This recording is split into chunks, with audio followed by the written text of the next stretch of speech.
képp koo xam ne bëgg nañoo topp bu abonné ci chaîne bii rek di Mbacke Kadior TV luñ dugal ci dana ko am en exclusivité jërë ngeen jëf. kon bu ñëwee fii ne dañuy defaat loi de finances rectificative ñun député yi fi nekkoon 2022 war nañoo rendre hommage ku ñu naan Abdou Karim Sock ndax séminaire yi ñu yàgg defal yépp li ñu yàgg wax mooy budget bi sincèreul tegewul ci dëgg kon bu ñëwee ñu jox ko dëgg loolu fi mérito na ñun député yi fi nekkoon ñu félicité ko rendre hommage xam ne li mu ñu doon wax tey jii ministère yi fi nekk ak gouvernement bi fi nekk dëggal nañ ko kon Abdou Karim jërëjëf ci li ñu doon wax gis nañ ko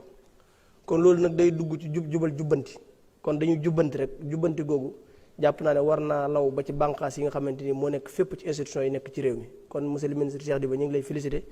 di félicité waa ministère des finances di félicité gouvernement bi yépp tàmbale ko ci président Ousmane Sonko ba ci ministre bi ci gën a tuuti gis naa it ngeen dugal ci ne 6 milliards da ngeen koy dàmpe ñi nga xamante ni ñoo lor woon mars 2021 ba jàpp mars 2023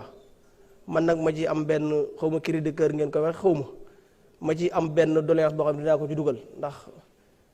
am na génn góor yàlla goo xam ne dama ne feeg réparé wu injustice bi ko Sénégal tegoon Sénégal du développé ndax xam naa ne wàlliw la woon xam naa ne nitu yàlla la woon te xam naa ne tooñ nañ ko tooñ goo xamante ni mosuñ koo tooñe nit kuy dund ci kaw suuf mu imam Alioune Badara Ndao ndax président Macky Sall bi muy neexal tubaab yi ne terroriste dafa am Sénégal sacrifice bi ak nagu sarax bi moo nekkoon imam Alioune Badara Ndao mu fekk ko ci daaraam jàpp ko tëj ko ba mu jëlee ci ay gaañu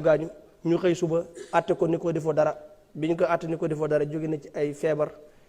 ñàkk ci bakkanam ba fi ñu toll nii démb gis naa njabootam ne dañuy def levée de fonds pour tabax daara ay mébét yi mu fi bàyyi woon ginnaaw état moo ko tooñoon nag état moo ko war a fay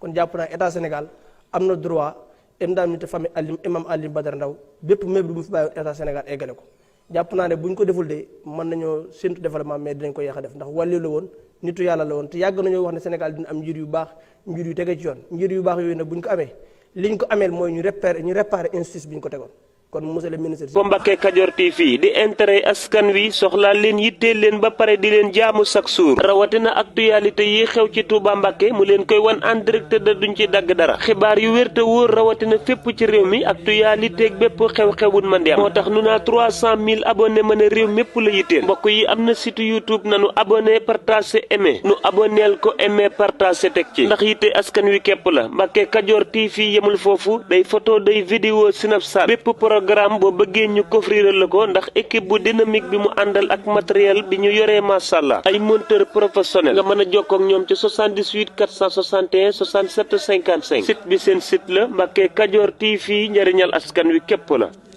képp koo xam ne bëgg nañoo topp bu abonné ci chaîne bii rek di Mbacke Kadior TV luñ dugal ci dana ko am en exclusivité jërë ngeen jëf.